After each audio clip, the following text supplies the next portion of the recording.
Bengaluru gang rape. Siddaramaiah takes aim at the Bommai government. Siddaramaiah, the former chief minister of the state, has said law and order no longer alive in Karnataka. The Bommai government honoured rowdy cheaters and thugs.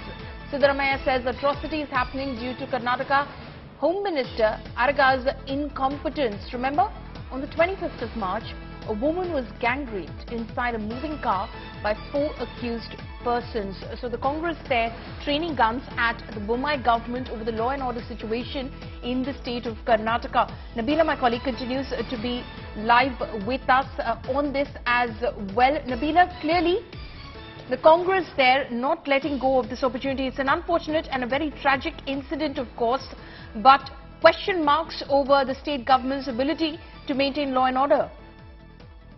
Absolutely. This has become a political talking point for now, Palmi, for the only reason because it was a heinous case of gang rape where a 19-year-old girl was literally dragged from the center of the city. National Games Village is literally the heart of Bengaluru city near Koramangala, a very populated area. So despite that, a girl, 19-year-old girl, dragged into a car, and that car has driven all around the streets of Bengaluru, gone all the way to Domlur, Hosur Road, Attibele, back to Ijipura. This is literally right in the heart of Bengaluru city that a rape has taken place in a moving car.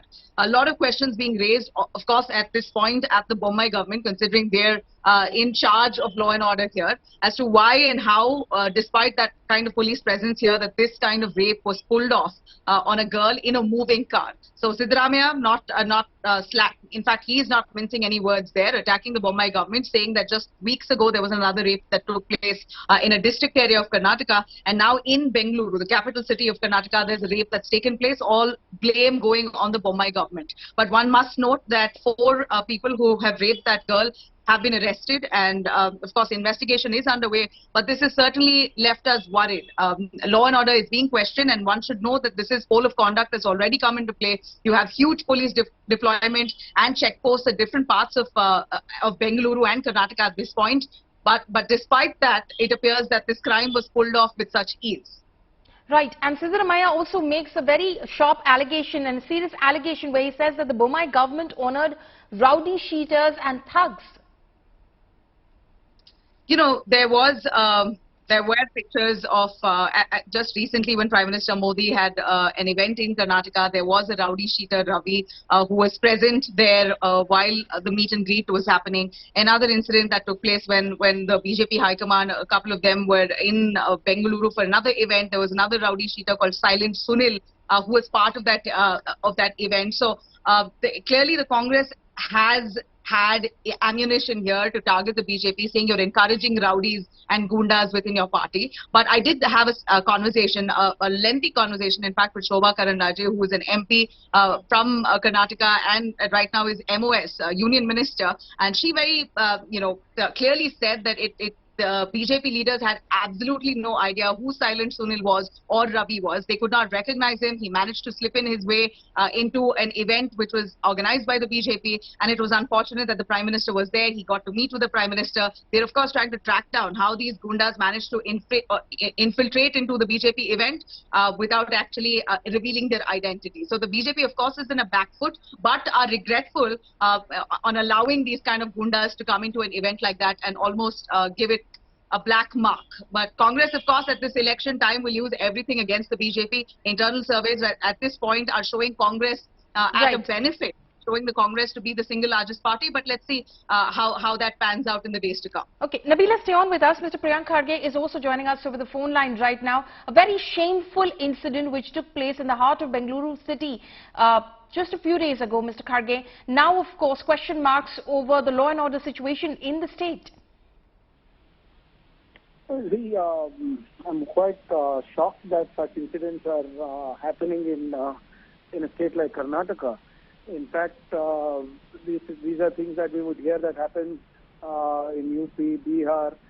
But today, the UP model of development that the CM promised seems to be creeping into Karnataka. And this is not the first time such an incident is happening. In the last 3 years, the law and order has completely collapsed. People are not afraid of the police anymore. They have no regard for law anymore. And women are being harassed day in and day out. Even they are not even able to go to work in the night. This is not the first of the incident. The last 3 years has been harrowing time for the women in Karnataka. Okay, so you're saying that law and order is going to be definitely one of the planks on which the Congress is going to go to the voter with? Absolutely. The law and order is completely collapsed. Forget the Congress saying it. The ABVP attacked the Home Minister's office saying that Hindus are not safe anymore, women are not safe anymore. ABVP is whose student wing? The BJP student wing. They have attacked the Home Minister's office. The Home Minister is not in control of the officers. The officers are just interested in making their money and giving it to their superiors. The superiors are happy giving the money to the minister and to the government. That's why nobody is listening to anybody. It's complete chaos. Okay, but of course the government says that it was definitely an unfortunate incident, the gang rape instance that we're talking about, Mr. Kharge, but they acted swiftly, they caught all the accused, they are in prison at the moment. It is an unfortunate incident, it is a shameful incident as well. But my point is that these incidents, how come they keep recurring every now and then? And the worst thing is the government is turning a blind eye to it. Okay. Why aren't they afraid of law and order? Why aren't criminals afraid of the BJP administration here? They have opened one rowdy morcha. All the rowdies are sitting a day for yesterday when the Prime Minister was here. Prime Minister is saluting and is folding his hands in front of a rowdy. Okay, Silent Ravi or whatever his name is. Yeah, absolutely. That's a very serious charge that you're making, and that did happen. Mr. S. Prakash of the BJP is joining us over the phone line right now. Mr. Prakash, how would you respond to that? History cheaters, rowdies, goons, now meeting with the Prime Minister. No, that was an old story they are trying to rake up again and again. The party, Shobha Karandlaje, our election in charge, have already said it was a mistake that should not have happened, and our party is looking into it. Unnecessarily raising that issue just to gain a little political gain. It is very unfortunate. Mr. Priyanka Kharge knows this happened about 15-20 days back. Again, raking up is futile. They don't have any issues to attack. Okay, the issue that of course he also raises and is being raised by the Congress party is definitely going to become a big talking point going into these elections is the situation of law and order. The unfortunate and the shameful incident of a gang rape in the heart of Bengaluru city clearly raises question marks about the law and order situation on the ground.